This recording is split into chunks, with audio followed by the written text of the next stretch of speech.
Hello and welcome back to my channel. Today I'm doing something a little bit different. Yeah, I'm doing butterfly locks, or I'm gonna be attempting to do butterfly locks. I have done it before. This is how it looked, but that's when my hair was much longer. I did my big chop in December, so it's been about 3 months, and I've left it alone. The most I ever did to it was slick it down. Today I feel like it's grown a bit more, that I want to do a style with it. I just washed and moisturized it, and this is how it looks picked out. But that's just a little overview of how my hair looks and what I'm working with today. And this is my first time trying it on short hair like this, so this is gonna be a reveal for like both of us, so let's get to it. Okay, so here I have 2 packs of braiding hair and 7 packs of water wave hair, but I had some extra hair lying around, so I used that as a 3rd pack, quote unquote. Then I had some gel, a rat tail comb, a crochet hook, and some embroideries.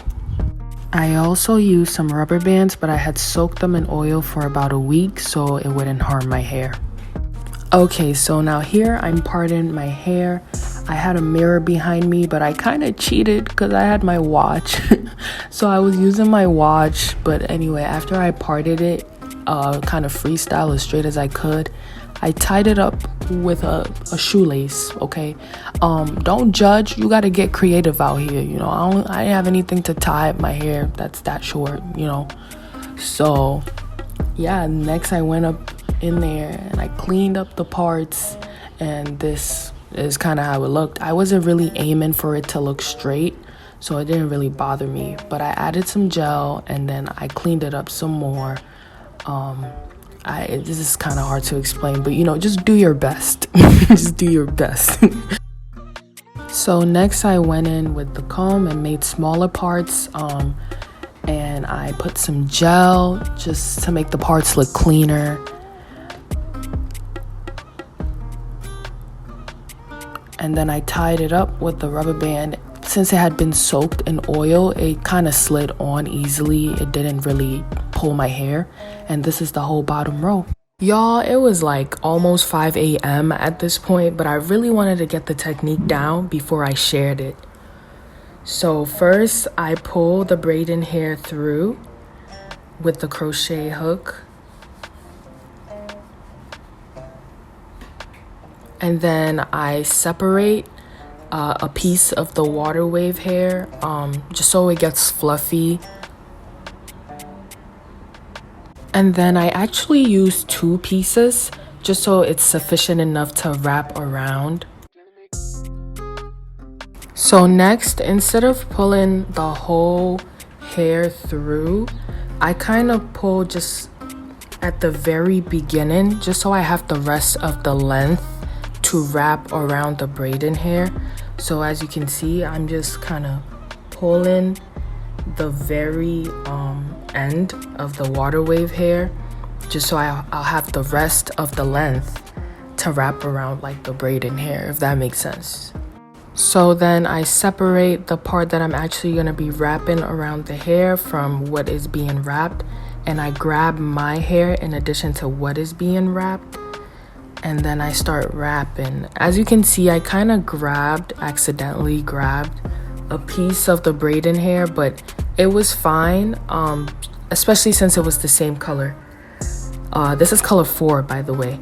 But at the very beginning, when you begin to wrap, again, you're wrapping the longer side of the water wave hair around the braiding hair and your hair. When you begin to do that, just make sure you really emphasize wrapping your actual hair, because it's protecting your actual hair. So now I'm just showing how I kind of do the butterfly thing. So I just separate the hair a little bit with my thumb, as you can see, just as you see, and then I wrap it around the top, and then I remove my thumb and wrap it on the bottom and continue wrapping, and I repeat this as many times as I feel is necessary in order to give it that, you know, butterfly locks look.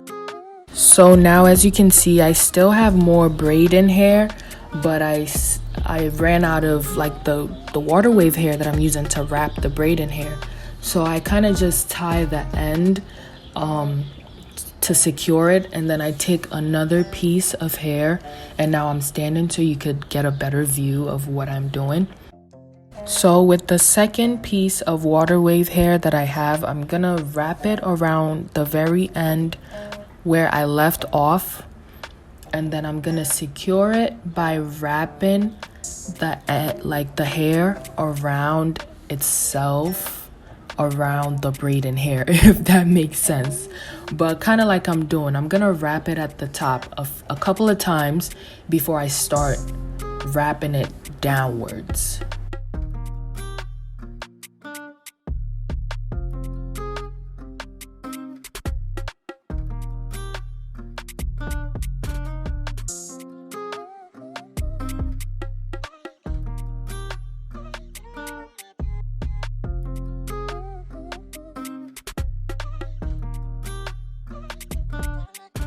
And then when I get to the end, I'm just gonna start wrapping it back upwards, as you see.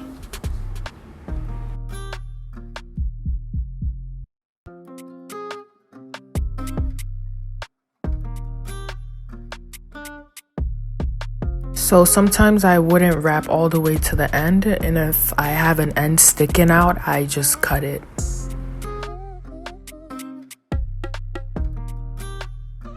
Now I'm gonna repeat the process a few more times without like talking for, the visual learners, so y'all could really see what's going on.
So the sun is rising.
I'm not even gonna lie to you, like, if you're gonna do this hairstyle, you need to put aside some time for it, like on a weekend or something.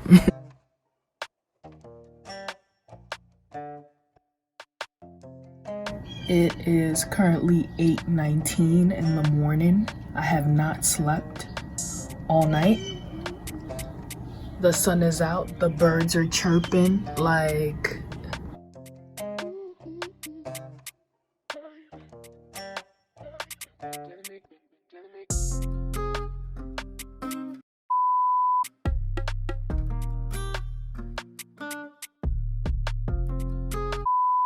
So after about 4 weeks, my ends started to poke out, which meant it was time for the hairstyle to come out because it was no longer protecting my ends.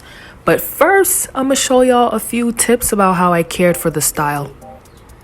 Okay, so call this whatever you want to, but to sleep I used a satin pillowcase, a bonnet, a small one, and a scarf. So I moved the locks to the side, I opened the pillowcase, and then I just viciously wrap it around my head. I didn't catch that one lock, but it's fine because you're going to sleep anyway, you know? And bam. But next, you're gonna put the bonnet on top so that you can have something to grip the scarf with, if that makes sense. Like, if you just put it on the pillowcase, the scarf isn't gonna stay on. But yeah, and that's how I went to sleep for a whole month. You could tie it up and bam. Next, this is what I did when I was hopping in the shower. So you start off by tying the hair, and then you get a huge shirt, flip or toss the locks over, and then you wrap it. I don't know why this is so funny, but this is real creativity right here. Like, I didn't feel like buying a huge shower cap, you know? So this is what I did. But yeah, you tie it in the front, and then you're gonna take the other end. So basically I turned the shirt sideways, and then I tied like the hand and the bottom, and then I tied the other hand and the bottom going backwards.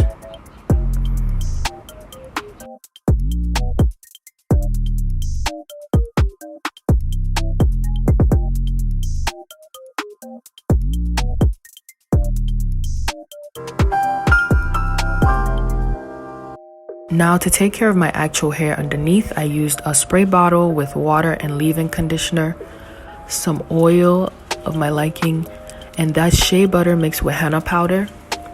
And then I used a scalp massager as well. So I spray my scalp directly, and I try to get some of my actual hair, and then I rub the water through.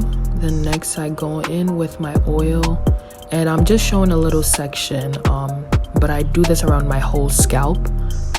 So I rub the oils in, and then I go in with the shea butter mixed with henna. I don't use too much of that because you don't want your hair to be like crunchy, you know? And then I rub that in there as well. So this 3-step method is just like sealing in the moisture for my actual hair. And then I go in all around my scalp and massage it. For the takedown process, I just cut it far away enough from my actual hair. As you see me doing here, my scissors were terrible. Get better scissors for you. But yeah, so I cut it. This is just a little childish moment. But moving on. So after I cut it, I kind of just unravel it like at wherever the ends are, and the hair should come out relatively easy, as you see here. And then before I go in to touch my actual hair, I spray it down, like before I take down the rubber band, just because I don't want to have any breakage, or I just want to minimize it as much as possible. And then I gently pull the rubber band. So if you remember, we soaked it in oils, so this actually made it really easy when I was taking it off.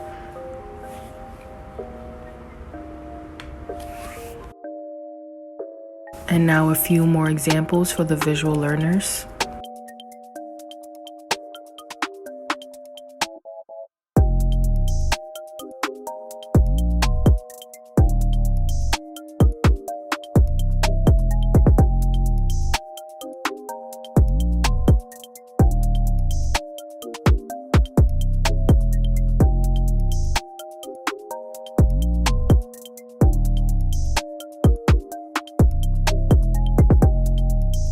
This took longer than I expected, but if you have someone around that you trust to help you, like, let them help you, because this took a minute.